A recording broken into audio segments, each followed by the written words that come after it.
শিরোনামহীন অনুভূতি পর্ব 12। ঘর জুড়ে নিস্তব্ধতা বিরাজমান। বেডের পাশে থমথমে মুখে দাঁড়িয়ে আছে আরশিয়ান। বিছানায় নিস্তেজ ভঙ্গিতে শুয়ে আছে প্রেমা। কোনো প্রকার নড়চড় নেই, কেবল চোখজোড়া আধখোলা রয়েছে।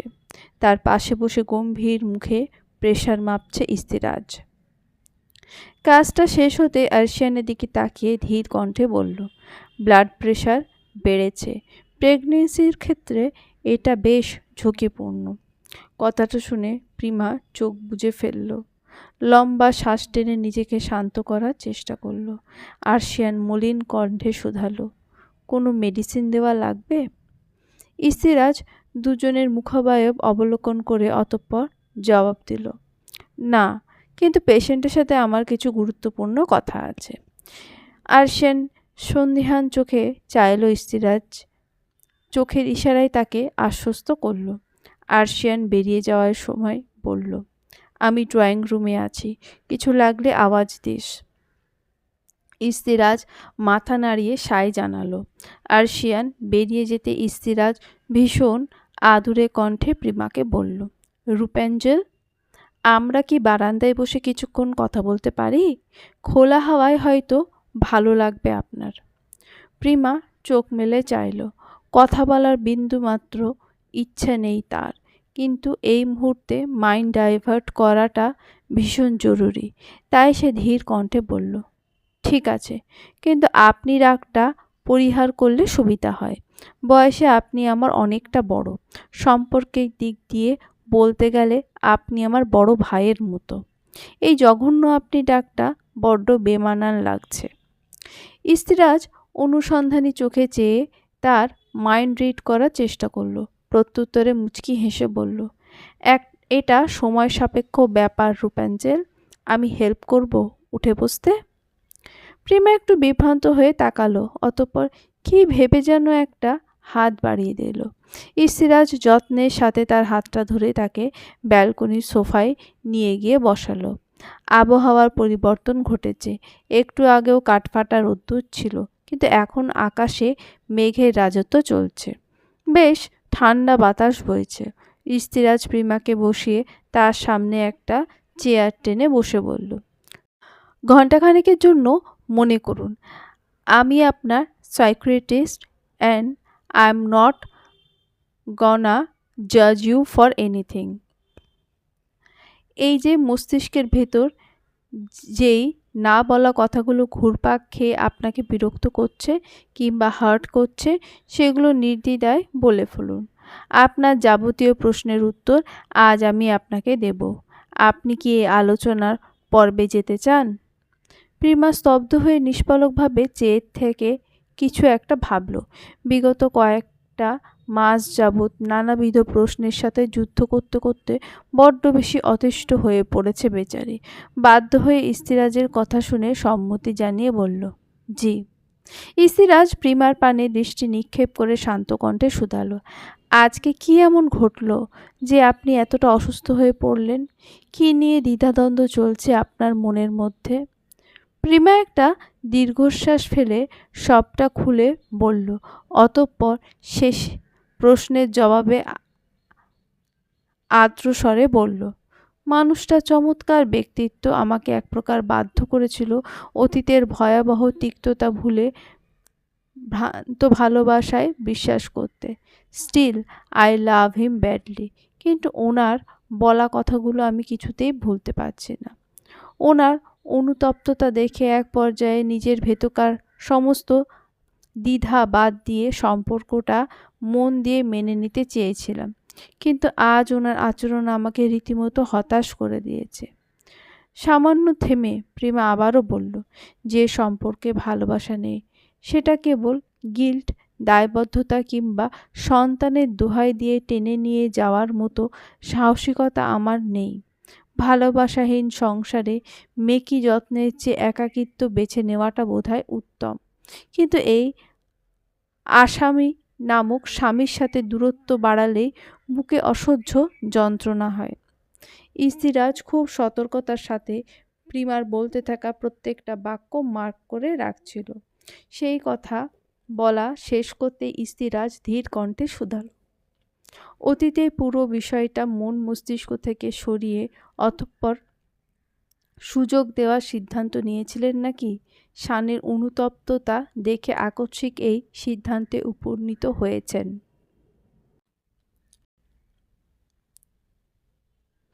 প্রিমার কপালে ভাঁজ পড়ল। কিছুক্ষণ ভেবে বলল, বিগত 2 মাস যাবৎ আমি ওনাকে অবজার্ভ করছিলাম। আমার বারংবার মনে হয়েছে যে উনি এক্সট্রিম লেভেলের অনুতপ্ত। প্রায়শই দেখতাম রাতের বেলা আমার হাত জড়িয়ে ধরে কান্না করতেন, অস্ফুট স্বরে সরি বলতেন। কতদিন তো আমার পা ধরেও সরি বলেছেন। তবে এই সব কিছু আমি ঘুমিয়ে পড়লে করতেন। কেন জানি মনে হতো যে উনি কোনোভাবেই নিজের অনুভূতি প্রকাশ্যে আনতে চাইছেন না। অতীত আমি একদমই ভুলতে পারিনি, কিন্তু ওনার অবস্থা দেখে ভেতরটা কেঁপে উঠত। একবার মনে হয় এই সব শুধু সন্তানের জন্য করছেন, আবার মনে হয় সব কিছু কেবল গিল্ট থেকে করছেন। পরক্ষণে মনে হয় হয়তো এতদিনে একটু হলেও ভালোবাসা জন্মেছে, এজন্যে আজ ওনাকে জিজ্ঞেস করেছিলাম। কিন্তু উনি ইস্তিরাজ পুরো বিষয়টা এক ঝটকায় বুঝে গেল। বুক ভরে শ্বাস টেনে স্মিত হেসে প্রিমাকে বলল, আর সেনের প্রসঙ্গে পরে আসছি। প্রথমত আপনার বিষয়ে কিছু কথা বলা যাক। শানের অনুতপ্ততা আপনাকে যেমন সংসারে মনোনিবেশ করতে বাধ্য করেছে, পরক্ষণে তেমনই অতীত আপনাকে মারাত্মকভাবে প্রশ্নবিদ্ধ করেছে। আপনি রীতিমতো এই দুটো বিষয়ের মাঝে অসহায়ভাবে ফেঁসে আছেন। সারা জীবন আত্মসম্মান বজায় রেখে কঠোর সিদ্ধান্ত নেওয়া আপনিটা শানের প্রতি শক্ত হতে পারছেন না বলে মাঝে মধ্যে নিজের প্রতি রাগ হয় আপনার। সব মিলিয়ে এক প্রকার অতিষ্ঠ হয়ে আপনি সিদ্ধান্ত নিয়েছিলেন, যদি শান ভালোবাসার প্রতিশ্রুতি দেয় তাহলে সম্পর্কটাকে আর একটা সুযোগ দেবেন। যদি শান নাকচ করে তবে তার সন্তানদের দায়িত্ব তাকে বুঝিয়ে দিয়ে একাকিত্বে নিজের জীবনসঙ্গী হিসেবে বেছে নেবেন। আমি যদি খুব ভুল না হই তাহলে বাচ্চাদের প্রতিও আপনি ভীষণ বিরক্ত। সহজ ভাষায় বললে আপনি তাদের একদমই চান না। ভুল কিছু বললাম? প্রিমা রীতিমতো কেঁপে উঠল। ভয় মিশ্রিত চোখে তাকালো ইস্তিরাজের দিকে। তার বলা শেষোক্ত কথাটা একদম সত্য, কিন্তু শুনতে বড্ড বিদঘুটে লাগলো। প্রিমা ইতিউতি চেয়ে কাপা স্বরে বলল, বিশ্বাস করুন, আমি ওদের ভালোবাসতে চাই, কিন্তু যখনই মনে পড়ে সেই দিনকার অপমানের কথা, আমি রীতিমতো অন্যরকম ঘুরে চলে যাই। আমার পাগল পাগল লাগে। আমি আজীবন সবার কাছে একটু ভালোবাসা চেয়েছিলাম, কিন্তু কেন জানি সবাই কেবল আমায় করুণা করে কিংবা দয়াই দেখায়। আম্মুর কাছেও একটুখানি ভালোবাসার আবদার করেছিলাম, কিন্তু উনি আমার শত প্রচেষ্টা ব্যর্থ প্রমাণ করে ফাঁকি দিয়ে পালালেন। আমি টের পেয়েছিলাম নিজের সর্বোচ্চ দিয়ে কাউকে আগলে রাখার চেষ্টায় ব্যর্থ হলে কতটা ভয়ানক যন্ত্রণা হয়। এই জন্য পরবর্তী থেকে নিজেকে কঠোর নিয়মে আবদ্ধ করে নিয়েছি। আমার যেটা লাগবে সেটা যদি সামনের জন না এনশিওর করতে পারে তবে আমি এফোর্ট দেই না। কিন্তু যদি আমাকে ভালোবাসতে নাই পারে তাহলে এই ভিত্তিহীন সংসারে আমার অস্তিত্বের পরিচয় কী হবে জানেন? সবাই জানবে আমি ওনার সন্তানের জননী, অথচ কেউ জানবে না এই সন্তানেরা আমাদের ভালোবাসা নয়, বরং ওনার ভুলবশত। আমি এই ব্যাপারটা মানতেই পারি না, আবার ভুলতেও পারি না। আমার জাস্ট অসহ্য লাগে। আমি কিভাবে ওদের ভালোবাসবো বলুন? আপনিও কি আমাকে ভুল বুঝবেন? প্রিমার চোখে ভয় মিশ্রিত আকুতি মিশে আছে। সবটা শুনে ইস্তিরাজ তার চোখের দিকে তাকিয়ে স্মিত হেসে নরম গলায় বলল, রূপেঞ্জেল, মনে করুন আপনার সামনে আপনার বড় ভাই বসে আছে। তার একমাত্র কনসার্ন আপনার সুস্থতা এবং হ্যাপি লাইফ। আপনি সমস্ত চিন্তা মাথা থেকে ঝেড়ে ফেলে মনে যত অযাচিত দুশ্চিন্তা আছে সমস্তটা আমায় বলুন এবং বিশ্বাস রাখুন, আপনার বলা একটা কথাও এই ঘরের বাইরে কখনোই যাবে না। Well, let's jump into the conversation. প্রিমার অশ্রুসিক্ত চোখ জোড়া অপলক চাহনিতে থমকে গেল ইস্তিরাজ। মেয়েটা এক রাশ কৃতজ্ঞতা নিয়ে তাকিয়ে আছে। এই বাচ্চা মেয়েটা কি ভয়ঙ্কর মনস্তাত্ত্বিক দ্বন্দ্বের ভেতর দিয়ে যাচ্ছে সেটা ভাবতেই বুক কেঁপে উঠল ইস্তিরাজের। নিজের কথা কাউকে বোঝাতে না পারার মতো অসহায় অনুভূতি দ্বিতীয়টা নেই। নিজেকে সামলে ইস্তিরাজ পুনরায় বলল, আপনার ভুলটা কোথায় জানেন রূপাঞ্জল? আপনি জোরপূর্বক অতীত ভোলার প্রচেষ্টায় আছেন। এই জন্য বিষয়গুলো আপনার মস্তিষ্কে খুব বাজেভাবে গেঁথে গেছে। আপনি রাত দিন ওভারথিঙ্ক করে অযাচিত ভাবনাগুলোকে সত্যিভাবে ভেবে বসে আছেন, যেটার সাথে বাস্তবতার সম্পৃক্ততা নেই। প্রিমা প্রশ্নবোধক দৃষ্টি নিক্ষেপ করে শুধালো, সবাই বলে সবটা মেনে নিয়ে অতীত ভুলে যাওয়ার চেষ্টা করা উচিত, অথচ আপনি বলছেন উল্টোটা। আসলে কি করা উচিত? ইস্তিরাজ দীর্ঘশ্বাস ফেলে সহজ গলায় বলল, ইন্ট্রোভার্ট মানুষেরা ডিপ্রেশনে বেশি ভোগে। কেন জানেন? কারণ সাংঘাতিকভাবে কষ্ট পেলেও তারা রিয়্যাক্ট করে না, বরং নীরব হয়ে যায়। অনুভূতি চেপে রাখা বিষয় নয়, এই সহজ কথাটা মানুষ বুঝে না। আপনি যত বেশি অনুভূতি দমিয়ে রাখবেন তত বেশি আপনার দম বন্ধ লাগবে। এক পর্যায়ে আপনি ওভারথিঙ্ক করবেন, শেষ পর্যায়ে আপনি ডিপ্রেসড হবেন, এরপর সব শেষ। মানুষ সব জানতা শমশের নয়, সুতরাং কেউ আপনাকে হার্ট করলে পরিস্থিতি বুঝে রিয়্যাক্ট করুন। সামনের জনকে বোঝান আপনার ব্যাপারটা ভালো লাগেনি। যখন আপনি নিজের ফ্রাস্ট্রেশন বের করে ফেলবেন তখন মন খারাপ থাকলেও মানসিক অশান্তিটা আর থাকবে না। ফেসবুক কিংবা ইনস্টাগ্রাম রিলসে কুল ভাইবের বহিঃপ্রকাশ করতে গিয়ে নিজের অনুভূতি, আক্ষেপ, অভিমান মনের মধ্যে দমিয়ে রেখে নীরব হয়ে যেতে অ্যাসপিরেট করে, অথচ এটা একসময় মারণঘাতী রোগের কারণ হয়ে দাঁড়ায়। প্রিমা খুব ভালো মতো রিলেট করতে পারল বিষয়টা। সেদিন যখন আরশিয়ান তাকে কথাগুলো বললে তখন মন চাইছিল চিল্লিয়ে প্রতিবাদ করতে, তার বুকে আছড়ে পড়ে অঝোরধারায় কেঁদে নিজের কষ্টটা হালকা করার অভিপ্রায় জেগেছিল মনে, কিন্তু নিজের কষ্ট প্রকাশ করতে না পারার জড়তা তাকে আটকে দিয়েছিল। প্রিমা অবিশ্বাস্য কণ্ঠে বলল, সত্যি? ইস্তিরাজ তাকে আশ্বস্ত করে বলল, ইয়েস রূপেঞ্জেল। আপনার বিষয়ে আর কোনো কথা বলতে চান নাকি আমরা এবার আরশিয়ান এবং আপনাদের সম্পর্কের বিষয়টার দিকে এগোবো? প্রিমা ফ্লোরে দৃষ্টি নিবদ্ধ করে অসহায় কণ্ঠে শুধালো, এই অসহ্য অনুভূতি থেকে কিভাবে মুক্তি পাওয়া যায়? আমি ওভারথিঙ্ক করতে চাই না, এই দুঃখের সাগরে ভেসে মৃত্যুসম যন্ত্রণা উপভোগ করতে চাই না। শান্তির খোঁজ কোথায় পাবো? কী করলে এই পরিস্থিতি থেকে বেরোতে পারবো?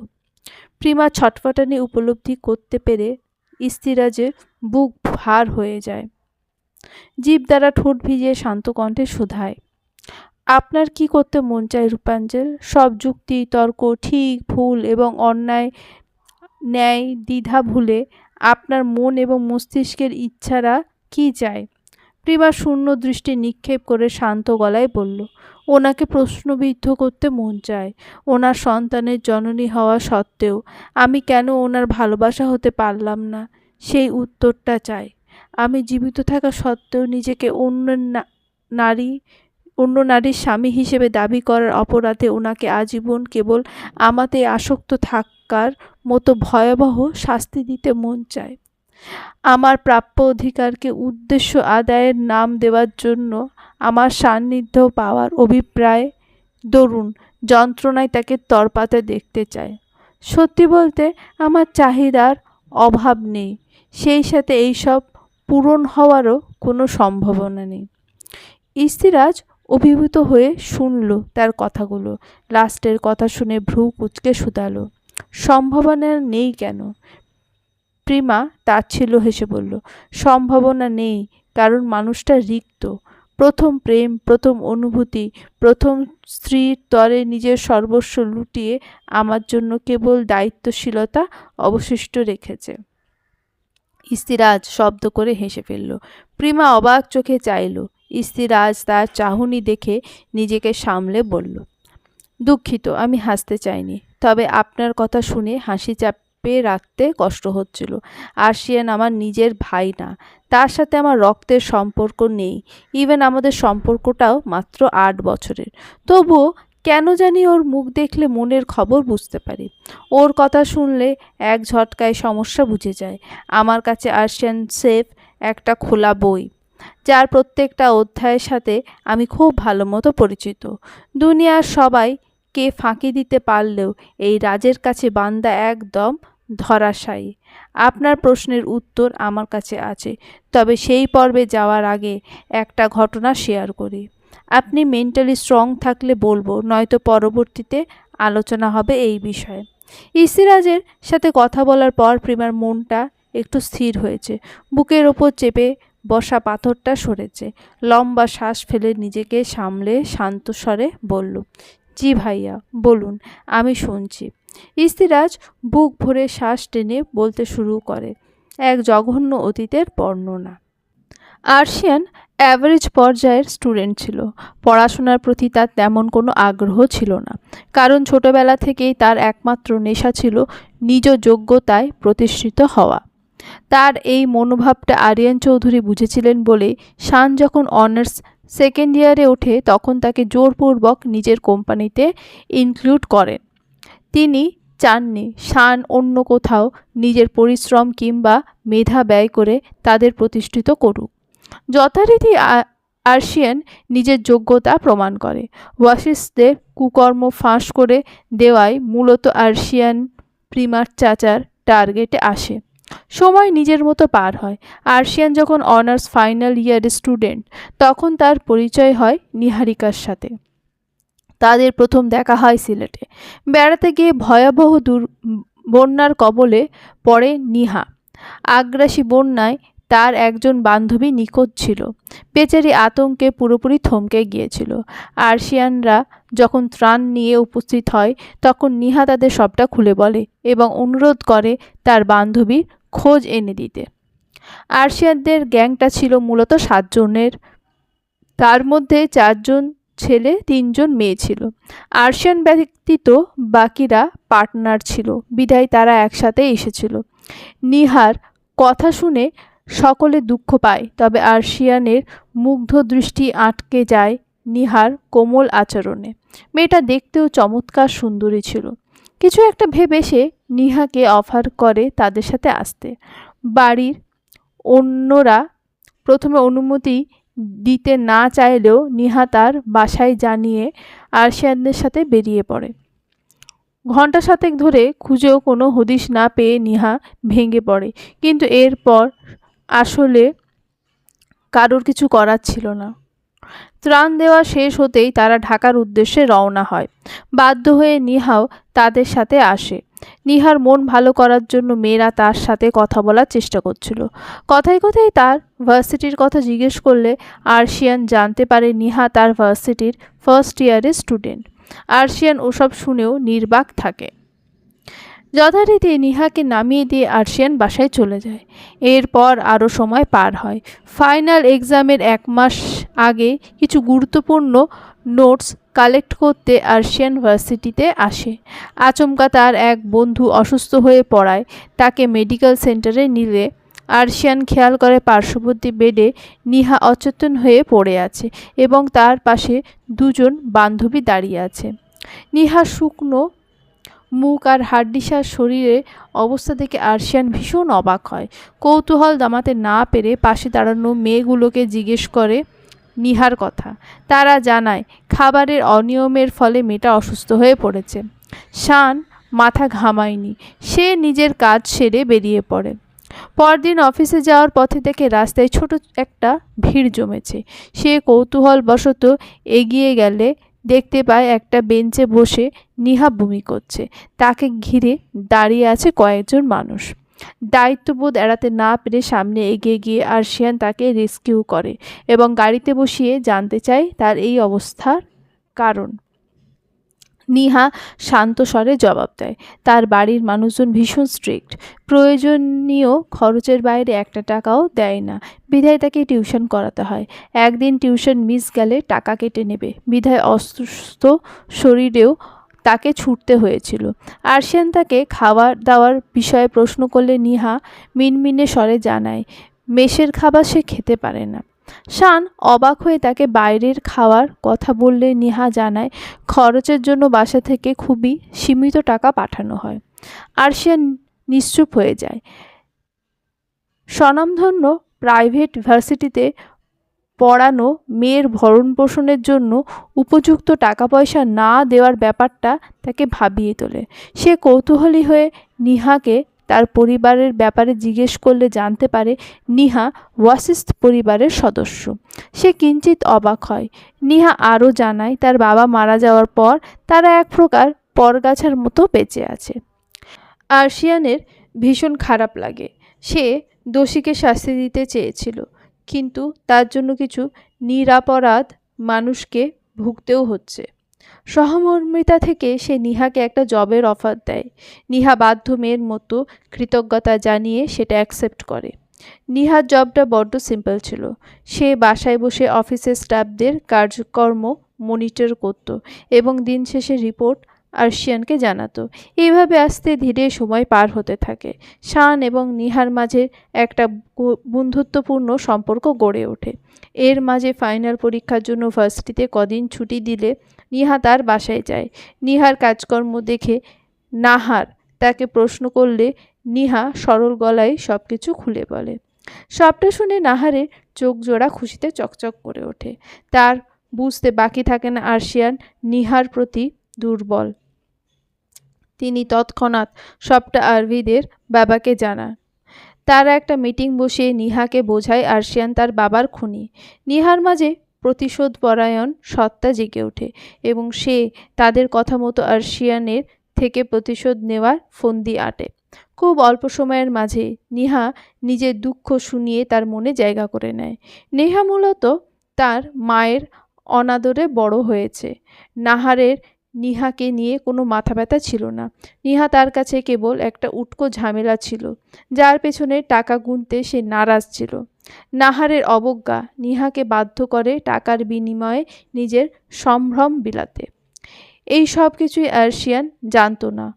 উল্টো তাকে বলা হয়েছে নিহা তার বাবার পাওনাদারদের কাছে অ্যাবিউজড হয়েছে। এগুলো শুনে আরশিয়ান রীতিমতো অপরাধ বোধে জর্জরিত হয়। সবটা বিবেচনা করে সে নিহাকে নিজের জীবনের সাথে জড়ানোর সিদ্ধান্ত নেয়। শান কেবল ভিকটিম নিহার দুঃখের জীবনে সুখের কারণ হতে চেয়েছিল। অন্যদিকে নিহা শানের এই সরলতার সুযোগ নিয়ে অফিসের বিভিন্ন তথ্য বাইরে পাচার করে বিশ্বস্ত এমপ্লয়ীদের নাম খারাপ করত। আরশিয়ানের বিজনেসে যখন আপস অ্যান্ড ডাউনস চলছে, তখন নিহা উপস্থিত হয় নতুন দুঃসংবাদ নিয়ে। মূলত হাজার চেষ্টা করেও আরশিয়ানদের বিজনেসে কাঙ্ক্ষিত ঝামেলা বাঁধাতে পারছিল না নিহা। তাই সবাই মিলে প্ল্যান করে নিহা শানকে বিয়ে করবে, অতঃপর কায়দা মাফিক সমস্ত সম্পত্তি নিজের নামে করে আরশিয়ানের নামে বিরাট এক অপবাদ দিয়ে সরে আসবে। নিহা কেঁদে কুটে জানায় তার বাসা থেকে বিয়ে ঠিক করা হয়েছে। সে শানের কথা জানালে তারা মারধর করে বাসা থেকে বের করে দেওয়া হয়েছে। আরশিয়ান হতভম্ব হয়ে যায়। কী করবে বুঝতে না পেরে নাহার কথার ফাঁদে পা দিয়ে সেই দিনই কাজী অফিসে বিয়ে সেরে ফেলে। নিহাকে নিয়ে বাসায় গেলে সবাই রীতিমতো হতভম্ব হয়ে যায়। বিয়েটা মোটামুটি সবাই মেনে নিলেও আফিয়া চৌধুরী এবং আরিয়ান চৌধুরী মন থেকে মানতে পারেননি। আরশিয়ান নিজ দায়িত্বে তার বাবা মাকে বোঝায়, বাসার সবাইকে কনভিন্স করে। নিহাকে রীতিমতো মাথায় তুলে রাখে। এক মুহূর্তের জন্য নিহা নিজেই অবাক হয়ে যায়। আরশিয়ান যেদিন পুরোপুরি নিহার কাছে নিজেকে সঁপে দেয়, সেই দিন তার বাবার বিষয়ে পুরোটা খুলে বলে। নিহা বুঝতে পারে তার মা তাকে কেবল নিজের জেদ পূরণের জন্য ব্যবহার করেছে। আরশিয়ানের ব্যবহার এবং পরিবারের সকলের অমায়িক আচরণ নিহার মনে দাগ কেটে যায়। তার দিন কাটছিল স্বপ্নের মতো, কিন্তু বিয়ের 1 মাসের মাথায় তার প্রাক্তন তাকে বিরক্ত করতে শুরু করে। নিহা হাজার কান্নাকাটি করেও মাফ পায় না, উল্টে তার সাথে অন্তরঙ্গ হতে বাধ্য হয়। এরপর নিহা এত বেশি গ্লানিবোধে ভুগছিল যে আরশিয়ানের সান্নিধ্যে আসাটা সহজভাবে নিতে পারত না। নিহা অবস্থা বুঝে আরশিয়ান তাকে কখনোই ফোর্স করেনি, উল্টে বাসার জন্য তার মন খারাপ ভেবে নিহার পরিবারের সাথে কথা বলার প্রস্তাব রাখে। নিহা সঙ্গে সঙ্গে সেটা নাকচ করে দেয়। সময় পেরোতে থাকে, কিন্তু নিহাকে কোনো পদক্ষেপ নিতে না দেখে নাহার তাকে এমার্জেন্সি বাসায় ডাকে। নিহা প্রথমে রাজি না হলেও এক পর্যায়ে রাজি হয়। প্রসঙ্গটা আরশিয়ানকে জানালে সে দ্বিরুক্তি করে না। সকালবেলা উঠে রেডি হওয়ার সময় আচমকা নিহা অসুস্থ হয়ে পড়ে। সন্ধিহান নিহা প্রেগনেন্সি টেস্ট করাতেই জানতে পারে সে প্রেগনেন্ট। আরশিয়ান খুশিতে আত্মহারা হয়ে যায়। অন্যদিকে নিহা ঘাবড়ে যায়। আরশিয়ানকে বিষয়টা কাউকে জানাতে নিষেধ করে। তার মায়ের সাথে বোঝাপড়া করে এরপর সবাইকে জানাবে বলে সিদ্ধান্ত নেয়। আরশিয়ান একটু নাখোশ হলেও মেনে নেয়। এরপর নিহা গেলেও আর ফিরে আসেনি। কাউকে জানানো হয়নি সেই সুখবর। আরশিয়ান ব্যাপারটা মানতে পারেনি। নিহা তার জীবনে আসা প্রথম নারী ছিল। নিজের সমস্তটা বিলিয়ে দিয়েছিল সেই এক নারীর পদচারণায়। সমস্তটা দিয়ে ভালোবেসেছিল নিহা নামক কলঙ্কিত নারীকে। তার ভালোবাসার তীব্রতা নিহাকেও বাধ্য করেছিল খারাপ পথ থেকে ফিরে আসতে, কিন্তু শেষ অবধি সবটা এলোমেলো হয়ে যায়। এই ধাক্কাটা মানতে পারেনি আরশিয়ান। গম্ভীর ছেলেটা নিজের অনুভূতি প্রকাশ করতে পারেনি। ফ্যাল করে নিহার নিথর মুখটার দিকে তাকিয়েছিল। একটা শব্দও উচ্চারণ করেনি। এতটা থমকে গিয়েছিল যে তার মুখ থেকে শব্দ বেরোয়নি।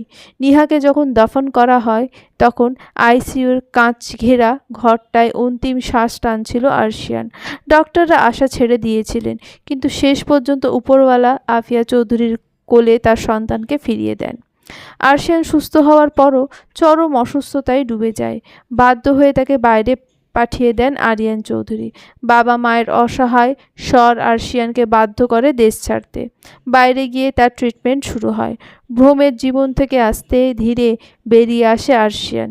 নিহা তাকে ঠকালেও শানের ভালোবাসা একটুও খাদ ছিল না।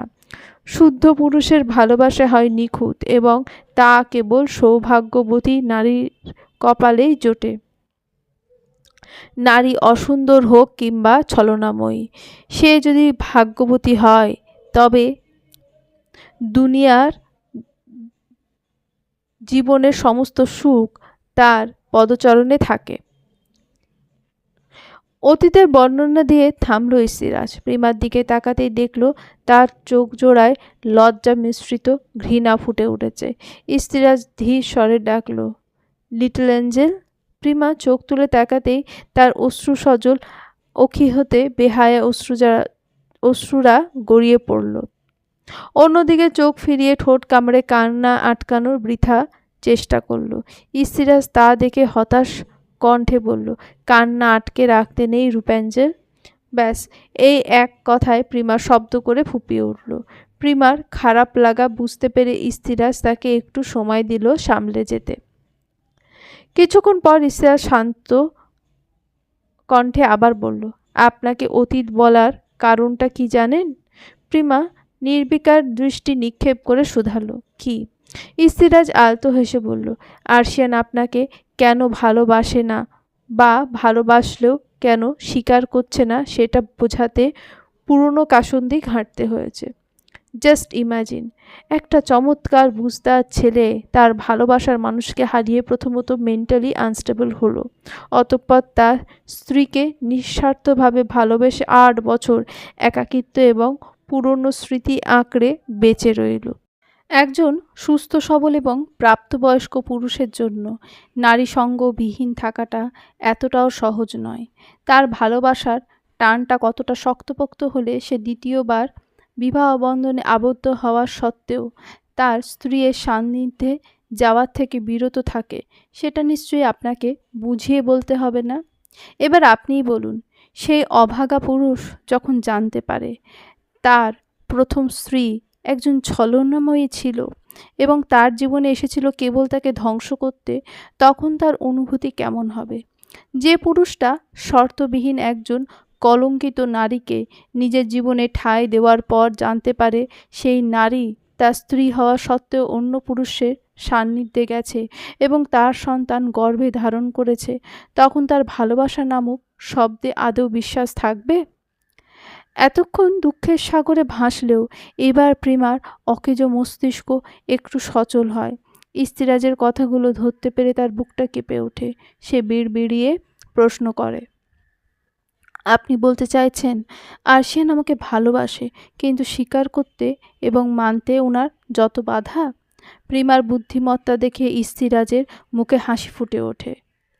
সে সায় জানিয়ে আমোদে কণ্ঠে বলল, এক্স্যাক্টলি।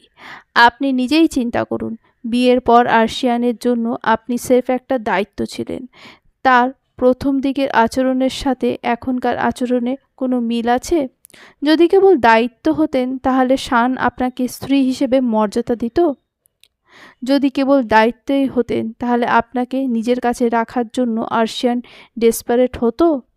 আপনি দাবি করতেই পারেন আরশিয়ান এইসব তার বাচ্চার জন্য করছে, কিন্তু আপনি কি জানেন শুধুমাত্র আপনাকে পাওয়ার জন্য আরশিয়ান মিস জানার সামনে হাত জোর করে আপনাকে চেয়ে এনেছে?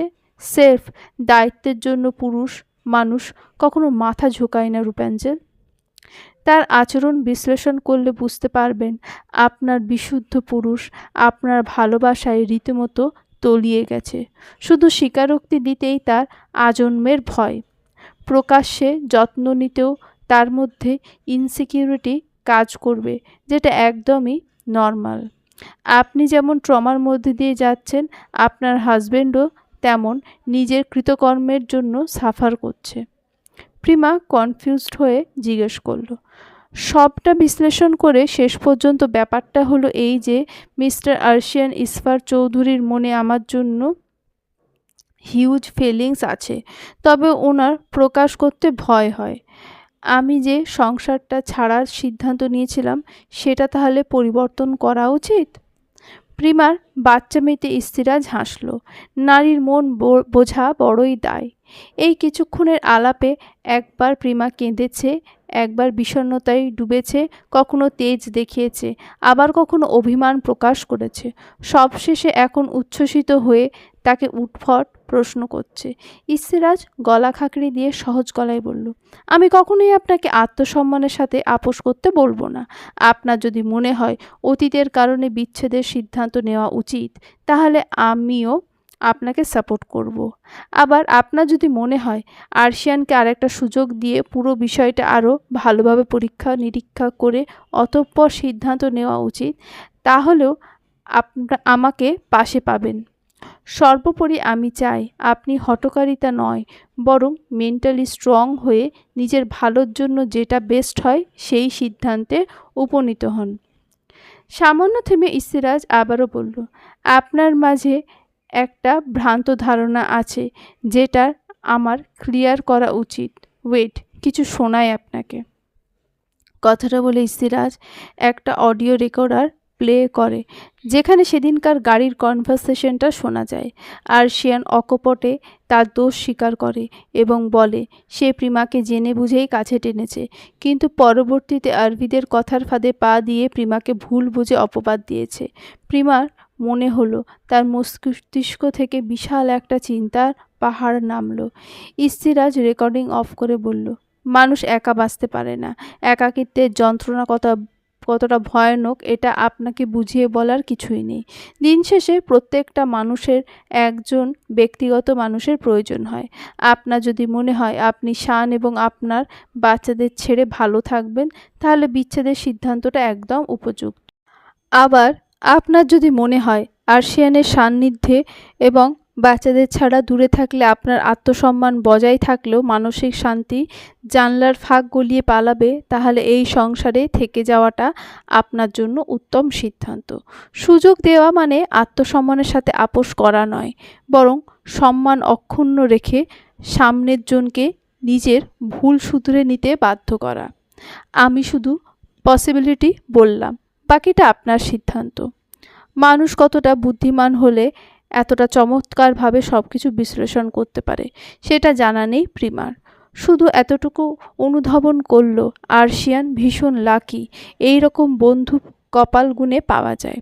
ইস্তিরাজের দিকে তাকিয়ে প্রিমা স্বল্পস্বরে বলল, আপনাকে ধন্যবাদ জানিয়ে ছোট করব না, কেবল মোনাজাতে বসে খাস দিলে দোয়া করব ওপরওয়ালা যেন আপনার সমস্ত নেক ইচ্ছা পূরণ করে। মস্তিষ্ক চলমান জটিলতাগুলো পাকাপোক্ত সমাধান হয়েছে এবং আমি আমার সিদ্ধান্ত নিয়ে ফেলেছি। বহুদিন পর প্রিমার মুখে সেই পুরনো আত্মবিশ্বাসের দেখা মিলেছে। একদিক দিয়ে ইস্তিরাজ খুশি হলো, কিন্তু পরক্ষণে উসখুস করে শুধালো, আমি কি জানতে পারি? প্রিমা স্মিত হেসে বলল, আপনার প্রাণপ্রিয় বন্ধু এতদিন দায়িত্ব পালন করেছে, বউ হিসেবে আমারও কিছু দায়িত্ব আছে তো নাকি? বুড়ো বয়সে আর কয়টা বিয়ে করবে? বিয়ের লাড্ডু যখন খেয়েছে তখন হজম তো করতেই হবে। তবে এবার আপনার বন্ধুকে বোঝাবো বউকে ভালোবাসি না বলার side effect. Depression is not a joke. বিষয়টা আবারও প্রমাণিত হলো। একটু আগে প্রিমার অবস্থা ছিল ডু অর ডাই। নির্জীব একটা মানুষ ঘণ্টাখানেক কথা বলার মধ্যেই কেমন চনমনে হয়ে উঠেছে, সেটা দেখে পুনরায় স্মিত হাসি ফুটে উঠল ইস্তিরাজের মুখে। ইস্তিরাজ দুষ্টু কণ্ঠে বলল, বেশি জ্বালালে কিন্তু আমি বন্ধুকে নিয়ে ট্যুরে উড়াল দেব। প্রিমা মুখ ভেঙিয়ে বলল, দুইটা কিন্তু আছে, 3টা ছানা, 2জনকে গোছিয়ে দিয়ে আমি ঘুমের দেশে লং ট্যুর দেব। ইস্তিরাজ শব্দ করে হেসে বলল। আচমকা তার ফোনটা বেজে উঠল। গুরুত্বপূর্ণ কল দেখে রিসিভ করতে অপর পাশ থেকে কিছু একটা শুনে রাজ রীতিমতো হতভম্ব হয়ে গেল। হাত থেকে ছিটকে ফোনটা পড়ে সাথে সাথেই ডিসপ্লে ব্ল্যাঙ্ক হয়ে গেল। হতভম্ব মুখে প্রিমার দিকে চেয়ে অস্ফুট স্বরে বলল, she is no more, spot death. Drawing রুমের বিশাল সোফায় গা এলিয়ে চোখ বুজে আছোয়া অবস্থায় বসে আছে আর্শিয়ান। চিন্তায় অস্থির লাগছে তার। সংসারটা বোধহয় এবার আর বাঁচানো যাবে না। জোরপূর্বক কি সম্পর্ক টেকানো যায়? এমনিতেই অতীতের ঘটনার জন্য প্রিমা তেমন একটা কথা বলে না। আজকের স্বীকারোক্তির পর আদেও তার মুখ দর্শন করবে কিনা তা নিয়ে যথেষ্ট সন্দিহান আর্শিয়ান। বুকের ভেতরটা অসহ্য অনুভূতিতে দগ্ধ হচ্ছে। বুক ভরে শ্বাস টেনে বিশ্রী অনুভূতির আলোড়ন দমানোর চেষ্টা করল আর্শিয়ান। মস্তিষ্কে চলমান অযাচিত হাজার ভাবনা। আচমকা ইস্তিরাজকে দৌড়ে বাসা থেকে বেরিয়ে যেতে দেখে আর্শিয়ান হতভম্ব হয়ে গেল। পেছন থেকে জোরালো কণ্ঠে শুধালো, কোথায় যাচ্ছিস তুই? ইস্তিরাজ পাগল ঘোড়ার ন্যায় ছুটতে ছুটতে গলা উঁচিয়ে বলল, আমার না হওয়া বউয়ের কাছে যাচ্ছি দোস্ত। ইস্তিরাজের বলা বাকি কথাগুলো হাওয়ায় মিলিয়ে গেল। আর্শিয়ান অবাক হলো। কিছুক্ষণ অহেতুক দোনমনা করে নিজেও ঘরের দিকে এগোলো। ভেতরে ঢুকে দেখলো প্রিমা বারান্দায় বসে আছে। হাওয়ার তোড়ে তার কেশ রাশি এলোমেলোভাবে উড়ছে। আর্শিয়ান শান্ত চোখে কিছুক্ষণ তাকে অবলোকন করে ফাঁকা ঢোক গেল। সাহস করে প্রিমার সামনে দাঁড়িয়ে গলা খাঁকড়ি দিতে প্রিমা চোখ তুলে তার দিকে তাকালো। আর্শিয়ান আমতা আমতা করে বলল, প্রচুর বাতাস বইছে, ঠান্ডা লেগে যেতে পারে, ঘরে চলে আসলে হয় না? প্রিমা জ্বলন্ত দৃষ্টিতে তাকালো আর্শিয়ান ভোরকে গিয়ে বলল, অনেকক্ষণ যাবৎ বসে আছেন তাই বললাম আর কি। প্রিমা কাটকাট গলায় বলল, আমি হেঁটে যেতে পারবো না। আর্শিয়ান কপালে ভাঁজ ফেলে আমতা আমতা করে শুধালো, আমি কোলে নিয়ে যাব? প্রিমার কেন জেনে আচমকা প্রচণ্ড মেজাজ খারাপ হলো। আর্শিয়ান কি ছোট বাচ্চা নাকি? তাকে হাতে কলমে সব শিখিয়ে দিতে হবে? একটু সময় নিয়ে উঠে দাঁড়ালো। আর্শিয়ানের সামনে গিয়ে দাঁতে দাঁত চেপে প্রিমা বলল, বাজারে গিয়ে ইমিডিয়েটলি ফাদার হরলিক্স কিনে আনেন। কিনে আনার পর রোজ 3 বেলা নিয়ম করে খাবেন, ঠিক আছে? আর্শিয়ান বিভ্রান্ত হয়ে গম্ভীর মুখে শুধালো, আপনি কি আমায় অপমান করলেন? প্রিমা মেকি রাগ দেখিয়ে হিসিয়ে বলল, একদমই নয়। সতীনের জামাইকে অপমান করার সাহস আছে নাকি আমার? আমি তো কেবল আপনার বুদ্ধিহীন মস্তিষ্কের জন্য উপযুক্ত মেডিসিন সাজেস্ট করলাম। পছন্দ হয়নি? কতটুকু বলে হনহনিয়ে ভেতরে ঢুকলো প্রিমা। শান কিছুক্ষণ অবাক চোখে তাকিয়ে থেকে মনে মনে ভাবল, রাজের সাইকোলজি ক্লাসের পরপরই আমার ওয়াইফের মেজাজের সমস্যা দেখা দিল কেন? আবহাওয়া বেশ খারাপ, বাইরে ঝোড়ো হাওয়া বইছে। প্রিমা ব্যালকনিতে উকি দিয়ে দেখলো আর্শিয়ান রেলিং ধরে দাঁড়িয়ে আছে। প্রিমা দৃশ্যটা দেখে ভেঙচি কেটে মনে মনে বলল, বিচ্ছেদের বিরহে চোখ মুখ শুকিয়ে আমসি হয়ে আছে, তবুও ব্যাটার ভাব চাই না। বউকে ভালোবাসে না মানে? তার 3 বাচ্চার আম্মাকে ভালো না বেসে বান্দা কোথায় যায় আমিও দেখব। প্রথম ফ্লোরে সিঁড়ি ভেঙে অবশেষে লিফটের সামনে এসে দাঁড়ালো ইস্তিরাজ। ঝটফট নেমে আসার দরুন হাঁপাচ্ছে সে, শরীর বেয়ে নির্গত হচ্ছে সেচ জল, কিন্তু সেসবের দিকে তার কোনো ধ্যান নেই। মস্তিষ্ক চলছে কাউকে আসন্ন ঝড় ঝাপটা থেকে আগলে নেওয়ার চিন্তা। অধৈর্য হয়ে লিফটের বাটন প্রেস করতেই তা কয়েক সেকেন্ড বাদে কাঙ্ক্ষিত ফ্লোরে এসে থামে। লিফটের দরজা খুলতেই ইস্তিরাজ থমকে যায়। ভেতরে জড়সড়ো হয়ে লিফটের দেওয়াল আঁকড়ে ফারজানা দাঁড়িয়ে আছে। বেচারিকে ভীষণ বিধ্বস্ত দেখাচ্ছে। জোরে সোরে শ্বাস টানার ফলস্বরূপ বুকটা হাঁপড়ের ন্যায় ওঠানামা করছে। অতিরিক্ত কান্নার কারণে মেয়েটার চোখের পাপড়িগুলো ভিজে লেপ্টে আছে। এহেন অসহনীয় দৃশ্য ইস্তিরাজের সহ্য হলো না। সে একটু এগিয়ে গিয়ে খুব সাবধানে ফারজানার হাতের কবজি ধরে তাকে লিফট থেকে বের করলো। মেয়েটা যেন একটা ঘোরের মাঝে আছে। ইস্তিরাজ ধীর স্বরে ডাকে, মিস জানা, আর ইউ ওকে? খুব বেশি খারাপ লাগছে? ফারজানা প্রত্যুত্তর করে না, কেবল অশ্রুভেজা চোখে ইস্তিরাজের দিকে তাকায়। এতেই যেন রাজের কলিজা ছিঁড়ে আসে। জিভ দ্বারা ঠোঁট ভিজিয়ে রাজ পুনরায় শোধায়, বাসার চাবি কোথায়? ফারজানা কোনো মতে তার হ্যান্ডব্যাগের দিকে নির্দেশ করে। ইস্তিরাজ দেরি না করে চটজলদি ব্যাগ হাতড়ে চাবি খুঁজে অতঃপর ঘরের দরজা খোলে। ফারজানা ততক্ষণ দেওয়ালে হেলান দিয়ে দাঁড়িয়ে থাকে। তার শরীরে একটুও শক্তি অবশিষ্ট নেই, রীতিমতো টলছে সে। দরজা খুলতেই ফারজানাকে নিয়ে ভেতরে প্রবেশ করে ইস্তিরাজ। ভেতরে ঢুকে কয়েক পা এগিয়ে গিয়ে ড্রয়িং রুমের সোফাতে ফারজানা ধপ করে বসে পড়ল। শীর্ণ শরীরটা আতঙ্কে তিত্তির করে কাঁপছে। ইস্তিরাজ মেন ডোরটা সম্পূর্ণ খোলা রাখল। সে চায় না হুঁশে ফেরার পর ফারজানা একটু অস্বস্তি বোধ করুক। ফারজানার দিকে তাকাতে ইস্তিরাজ দেখল বেচারি থরথর করে কাঁপছে। একটা দীর্ঘশ্বাস ফেলে ইস্তিরাজ ম্লান কণ্ঠে শুধালো, মেডিসিন কোথায় আছে আপনার? ফারজানা ফ্যাঁসে স্বরে কোনোমতে বলল, বেড সাইড বক্সের লাস্ট ড্রয়ারে। ইস্তিরাজ দ্রুত পায়ে ভেতরে ঢুকে মেডিসিন এনে ফারজানাকে খাইয়ে দিল। মেডিসিন খাওয়ানোর পর একটুখানি সময় দিল ধাতস্থ হতে, অতঃপর ধীর কণ্ঠে শুধালো, কঠোর হয়েও নমনীয় রয়ে গেলেন। ফারজানা ক্লান্ত স্বরে বলল, ব্যাপারটা কঠোর কিংবা নমনীয়তার নয়। ইস্তিরাজ শান্ত কণ্ঠে শুধালো, তাহলে?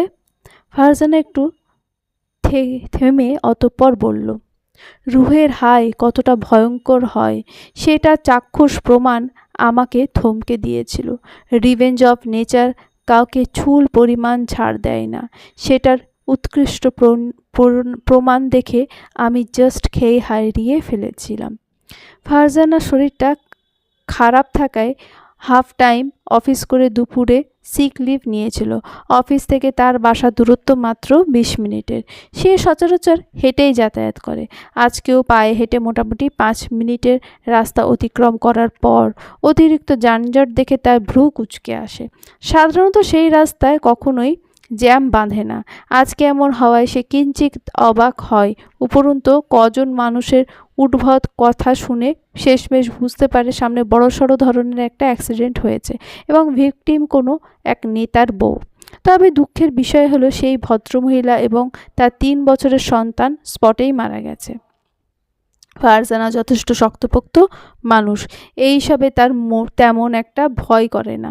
কৌতূহলবশত সামনে এগোতেই তার কানে বাজে বহুল পরিচিত এক পুরুষালী কণ্ঠের আর্তনাদ। ফারজানা ধুরু ধুরু বুকে সামনে আসতেই থমকে যায়। সেই কাঙ্ক্ষিত নেতা আর কেউ নয়, বরং তার প্রাক্তন তুর্জয় শাকিল চৌধুরী। ফারজানার বুক কেঁপে ওঠে রীতিমতো। উদ্ভ্রান্ত তুর্জয় কোলের মধ্যে তার ছোট্ট শিশুর রক্তমাখা নিথর দেহটা নিয়ে আহাজারি করছে। তার সম্মুখে রয়েছে চাদরে ঢাকা একটা মেয়ের লাশ। ফারজানা বুঝতে পারে এটা আর কেউ নয়, বরং তুর্জয়ের স্ত্রী, যার জন্য বছর কয়েক আগে তাকে ছুঁড়ে ফেলেছিল তুর্জয়। পুরো বিষয়টা দেখে মনের মণিকোঠায় দাবিয়ে রাখা এক কঠিন বাস্তবতার কথা স্মরণে আসে ফারজানার। প্রায় সঙ্গে সঙ্গে তার শ্বাস আটকে আসে। আশপাশ জাহান্নামের মতো মনে হয়। সে এলোমেলো ভঙ্গিতে পা ফেলে দ্রুত বাড়ির পথে ধরে। ফারজানার কথা শুনে ইস্তিরাজ পুনরায় শুধায়, এখনো তুর্জয়ের যন্ত্রণায় আপনার হৃদয় ব্যথিত হয়? ফারজানা তাচ্ছিল্য হেসে বলল, একদমই নয়। ইস্তিরাজ এবার কৌতূহলী গলায় শুধালো, তাহলে এই প্যানিক অ্যাটাকের রিজন কি? ফারজানা কয়েকটা ফাঁকা ঢোক গিলে শান্ত কণ্ঠে বলল, সব কিছু হারিয়ে আমি যতটা আহাজারি করেছি, তুর্জয় আজ তার থেকেও বেশি হাহাকার বুকে চেপে আর্তনাদ করেছে। নিঃস্ব আমিটা যেই যন্ত্রণা উপভোগ করেছি, নিয়তিটাকে সেই একই কষ্ট বিস্তার পরিসরে উপভোগ করাতে বাধ্য করেছে।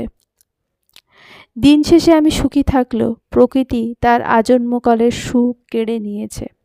এটুকু বলে সামান্য থেমে ফারজানা আবারও বলল, তুর্জয়ের অবস্থা থেকে বিভৎস অতীত মস্তিষ্কে নাড়া দিয়েছিল। বহুদিন পর দমবন্ধকর পরিস্থিতিগুলো স্মরণে আসার ফলস্বরূপ অসুস্থতার আগমন ঘটেছে। ব্যক্তি হিসেবে আমি দুর্বল নই, আমি একজন আত্মমর্যাদাবান নারী। আমাকে বিচলিত করতে পারার সক্ষমতা কোনো কাপুরুষের নেই। ইস্তিরাজ মুগ্ধ হয়ে চেয়ে রইল ফারজানার জ্বলন্ত চোখের দিকে, অতঃপর ধীর স্বরে বলল, প্রমাণ করতে পারবেন? ফারজানা ভ্রু কুঁচকে বলল, প্রমাণ করার কি আছে? যেটা সত্যি সেটাই বলছি। আপনার মতো আমি অহেতুক ফ্লেক্স নিই না আমি। ইস্তিরাজ মৃত হেসে বলল, তাহলে প্রমাণ করে দেখান। আপনি যদি আমার দেওয়া শর্ত পূরণ করতে পারেন তাহলে মেনে নেব আপনার বক্তব্য। ফারজানার রাগ হয়, বোকামি করে বলে, ঠিক আছে, যথাযোগ্য শর্ত হলে অবশ্যই মানব। ইস্তিরাজ তার চোখের দিকে তাকিয়ে বলে, মগরিবের পর তুর্জয়ের মহরুম স্ত্রী এবং সন্তানের জানাজা। আপনি যদি এই সিচুয়েশনে তুর্জয়কে ফেস করতে পারেন তাহলে আমি মেনে নেব যে আপনি তাকে ভুলে নিজেকে আত্মমর্যাদাবান নারী হিসেবে প্রতিষ্ঠিত করতে পেরেছেন। ইস্তিরাজের কথায় ফারজানা হকচকিয়ে যায়, চমকে উঠে বলে, কি বলছেন এসব? আমি কিভাবে ওখানে যাব? ইস্তিরাজ হামি তুলে বলল, তুর্জয় হারামজাদাটা ভুলবশত আমার চাচাতো ভাই হয়ে জন্মেছে। ওদের সাথে তেমন একটা সম্পর্ক না থাকলেও আজকে যেতেই হবে। আমি নামক গ্রিন কার্ড আপনার সাথে থাকলে এন্ট্রি পাস পাওয়ার কোনো ব্যাপার না। ইস্তিরাজের কথা ফারজানা শুনল কি না কে জানে, তবে শর্তের কথাটা শুনে তার মাথা ভনভন করছে। ফারজানা কোনোভাবেই চায় না তুর্জয়কে ফেস করতে। বৃতৃষ্ণায় গা গুলিয়ে উঠছে তার কথা স্মরণে আসলে। ফারজানা তেতো মুখে বলল, আমি যাব না। ইস্তিরাজ ভাবলেশহীন কণ্ঠে বলল, ঠিক আছে।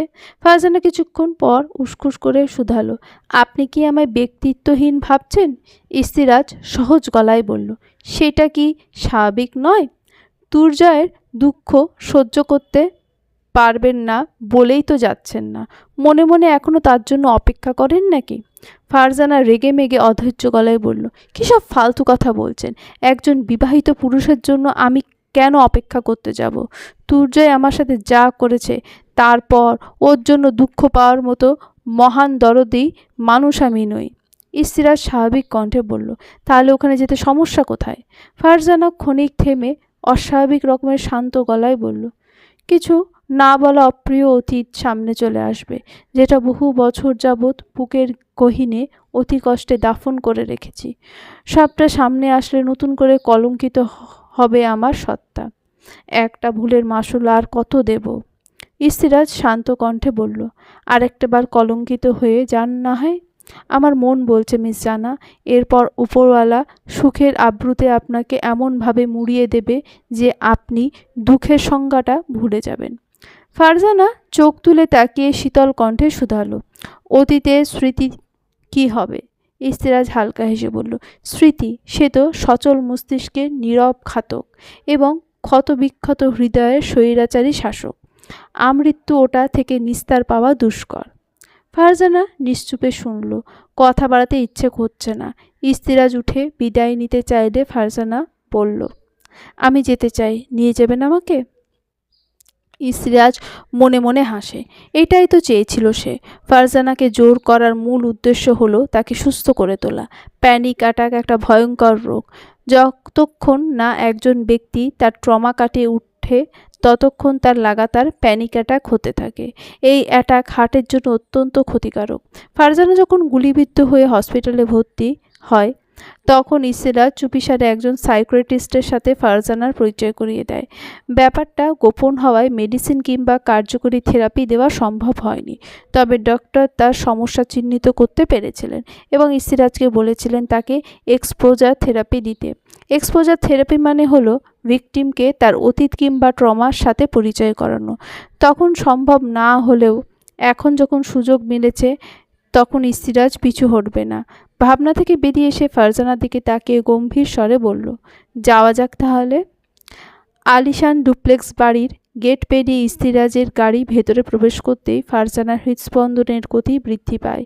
ইসিরাজ তার বিচলিত মুখ দেখে স্টিয়ারিং ঘুরিয়ে পার্কিং এরিয়ার দিকে যেতে যেতে বলে, রিল্যাক্স, আমি আছি না, কেউ আপনাকে প্রশ্ন করার সাহস পর্যন্ত পাবে না। আমি পরিচয় এনাফ আপনাকে সেফ এবং সিকিউর রাখার জন্য। ডোন্ট ওয়ারি, ওকে? ফারজানা মাথা নাড়িয়ে সায় জানায়।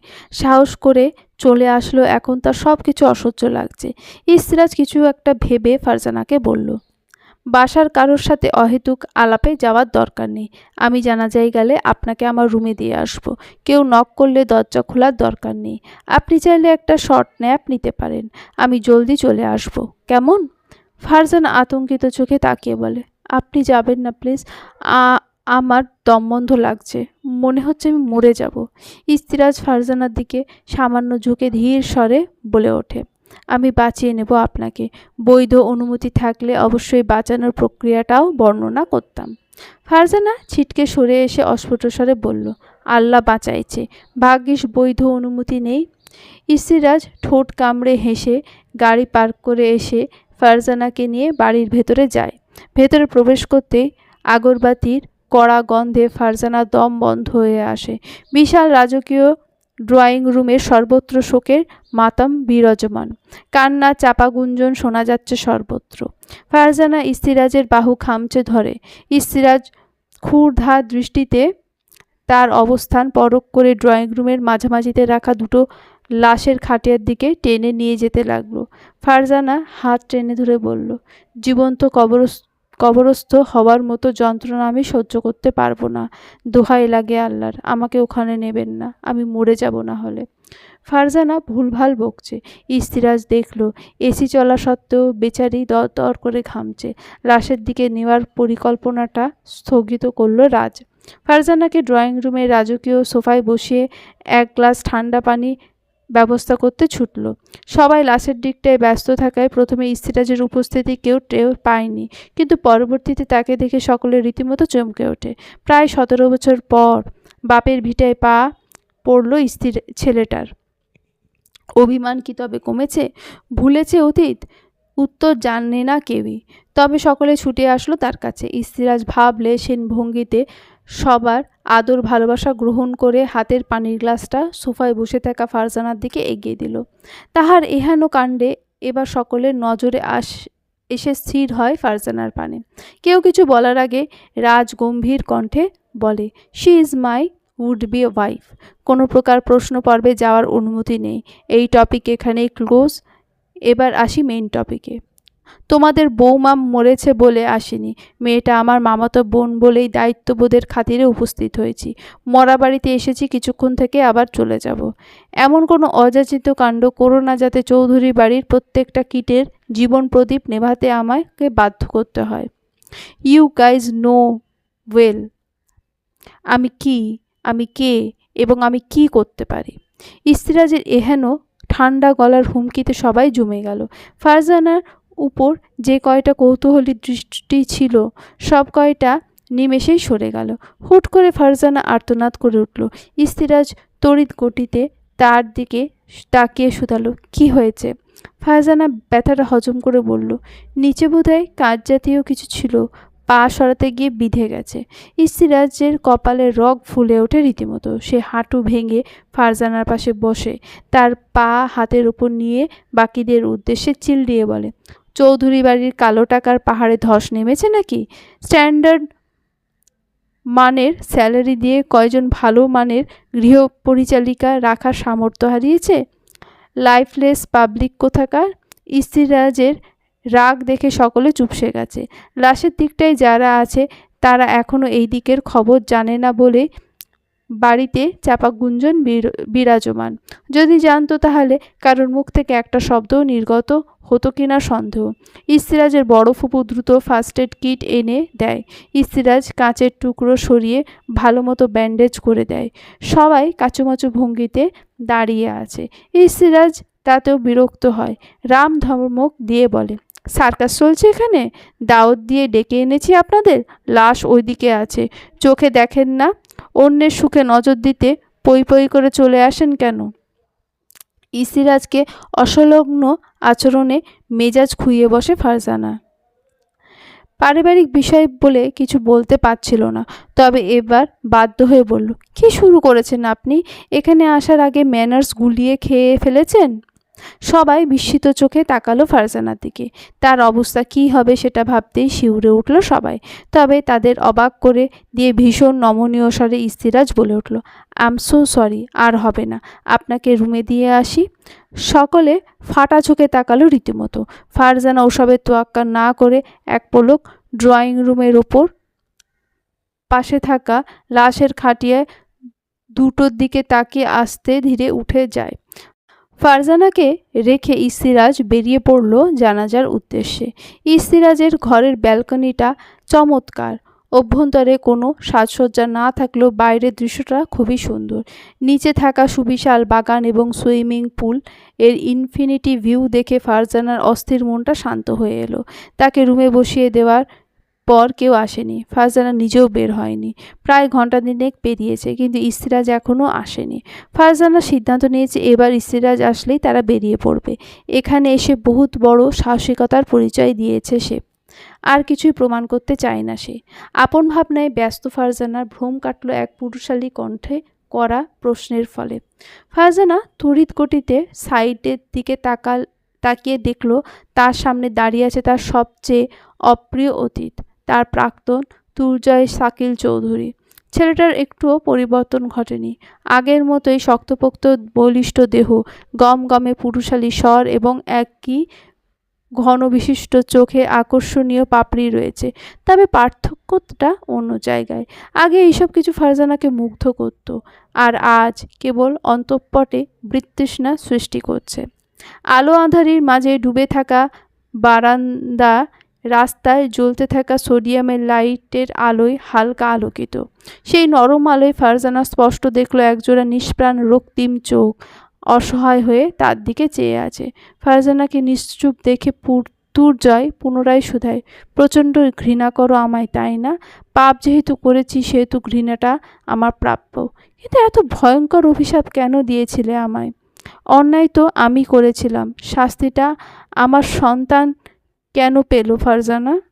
ফারজানা বিমূঢ় হয়ে শুনছিল তার কথা। মস্তিষ্ক খানিক সময় নিলেও পুরো বিষয়টা প্রসেস করতে অতঃপর বলল, ঘৃণা অত্যন্ত সম্মানিত একটা অনুভূতি, যেটা আপনার মতো প্রতারক ডিজার্ভ করে না। আমি আপনাকে অভিশাপ দিইনি, বরং ক্ষমা করে দিয়েছিলাম। আপনার প্রতি এতটাই বৃত্তৃষ্ণা জন্মেছিল যে আমি চাইনি দ্বিতীয়বার ক্ষমার অছিলায় আপনি আমার সম্মুখে আসেন। আপনার স্ত্রী সন্তানের মৃত্যুটা ভবিতব্য ছিল। এক্ষেত্রে আমার কোনো ভূমিকা ছিল না। অহেতুক দোষারোপ করার চেষ্টা ভুলেও করবেন না। তুর্জয় দেখল ফারজানার জ্বলন্ত চোখ কি ভীষণ বৃত্তৃষ্ণা নিয়ে তাকিয়ে আছে, সেটা টের পেতেই তার কলিজা মোচড় দিয়ে উঠল। মেয়েটার মাঝে কিশোরী সুলভ আচরণগুলো বিদ্যমান নেই, উল্টে গাম্ভীর্য ভর করেছে। ফারজানার কথার বিপরীতে তুর্জয় পুনরায় বলে উঠল, আমার দৃঢ় বিশ্বাস তোমার রুহের হায় আমার ধ্বংসের একমাত্র কারণ। দোষটা আমি করেছিলাম, অভিশাপটা না হয় আমায় দিতে। আমার নিষ্পাপ সন্তান স্ত্রীর কি দোষ ছিল বলো? তোমার আক্ষেপ, অভিমান এবং দীর্ঘশ্বাস আমার সর্বনাশের মূল, সেটা অস্বীকার করতে পারবা? ফারজানার কি হলো কে জানে, আচমকা এসে সপাটে আঘাত বসালো তুর্জয়ের গালে। অতঃপর আঙুল উঁচিয়ে দাঁতে দাঁত চেপে বলল, কি ভাবিস নিজেকে তুই, মহাপুরুষ? তোর তো পুরুষ হওয়ারই যোগ্যতা নেই। তুই ভাবলি কিভাবে যে তোর মতো পুরুষের জন্য আমার রুহ কষ্ট পাবে? অত যোগ্যতা তুই অর্জন করতে পারিসনি। তবে এটা খাঁটি সত্য যে কারোর রুহের হাই, আক্ষেপ, অভিমান তোর ধ্বংসের মূল কারণ। তার অস্তিত্ব পৃথিবীতে ভূমিষ্ঠের আগেই বিলীন হয়ে গেছে। খুব সম্ভবত জানতে পেরেছিল কারোর ক্ষণিকের আবেগ, কয়েক মুহূর্তের মোহ এবং অবৈধ পাপের ফসল সে।